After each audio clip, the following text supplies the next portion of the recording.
مساحة 9.8 كيلومتر مربع، تحتل المرتبة الثالثة. أقدم الحضارات العريقة الغوثة المندرينية مقسمة إلى 36 مقاطعة وتضم أكثر من 1,338 نسمة. عملتها اليوان والأسرع تطورا عالميا. بلاد النهر الأصفر، إمبراطورية الصين. مرحبا بكم أصدقائي، فيديو جديد وسلسل جديد.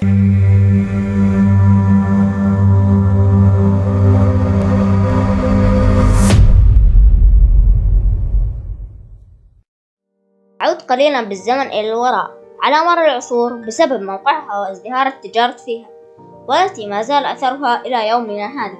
فهل سمعت يوما عن طريق الحرير؟ كان فضل هذا الطريق في ازدهار الكثير من الحضارات القديمة مثل الصينية والمصرية والهندية والرومانية وغيرها من الحضارات، فكانت الصين مطمعا للمغول والترك. من أجل هذا تم تشييد سور على طول الحدود الشمالية والشمالية الغربية بطول 8,058 ألف كيلومتر، ويعتبر أكبر مشروع دفاعي عسكري بارز ونادر في التاريخ المعماري. سور الصين العظيم، والذي يعد في عصرنا هذا من أهم الوجهات السياحية في العالم.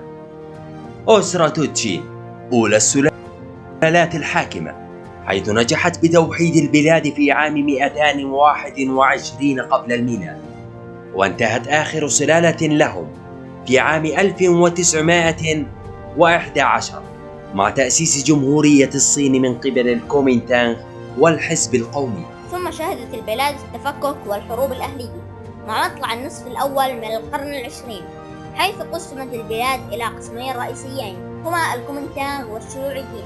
وطبت هذه الحقبة عام 1949 عندما حسم الشيوعيون الأمر وأسسوا جمهورية الصين الشعبية، وأما الكومينتانغ فقد اقتصرت سياستهم على تايوان.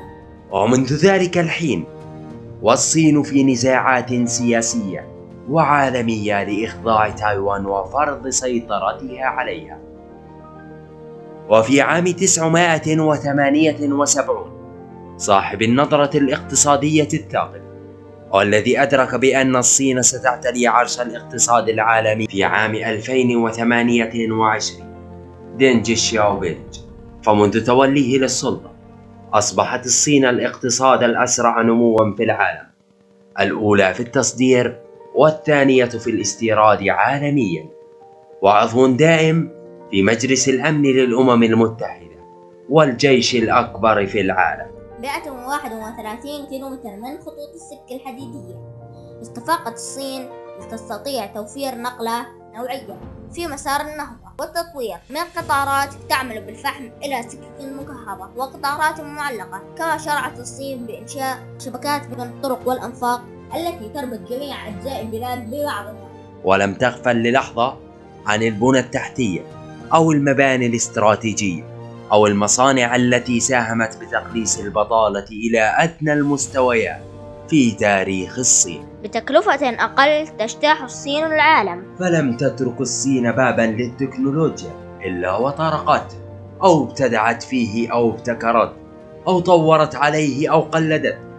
فائض في الإنتاج تتكفل به استراتيجية الحزام والطريق، المتضمنة لحماية طرق التجارة الصينية البرية منها أو البحرية. شبكة عنكبوتية تجارية صينية لم تترك ميناء إلا وأرست رواسيها فيه، من جزر صناعية إلى أرض طبيعية مملوءة بالجنود لحماية القوافل الصينية. إن إنفاق الصين لملايين الدولارات على طول طريق الحرير الذي يمر ببلاد العرب والشرق الأوسط قارة العجوز عبر فرعين رئيسيين هما الحرير البري والحرير البحري، من شأنها أن تغير شكل العالم وعلاقاته التجارية وحتى منها العسكرية، حيث شيدت الصين جزرا صناعية عالية التسليح في بحر الصين الجنوبي لفرض السيطرة على أجزاء واسعة من المياه الإقليمية، مما أدى إلى خلق موجة من التوتر بين الصين وفيتنام والفلبين وماليزيا وأندونيسيا.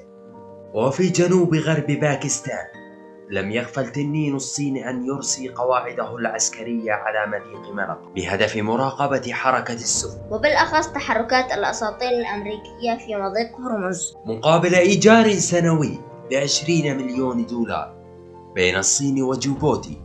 تستحوذ الصين على مضيق باب المندب، والذي يمر عبره 10% من صادرات النفط العالمية و20% من الصادرات التجارية. ومصر والجزائر والسودان وموريتانيا التي حظيت بأكبر ميناء منحه الصين صفقات سخية تنثرها الصين في أبحر العرب لإحكام سيطرتها وفرض نفوذها على الاقتصاد من شرق آسيا حتى غرب أفريقيا، وبالأخص المناطق والممرات الاستراتيجية منها. وهكذا تمضي الصين قدما، تكسر الحواجز وتطور نفسها بلمح البصر نحو سيادة العالم.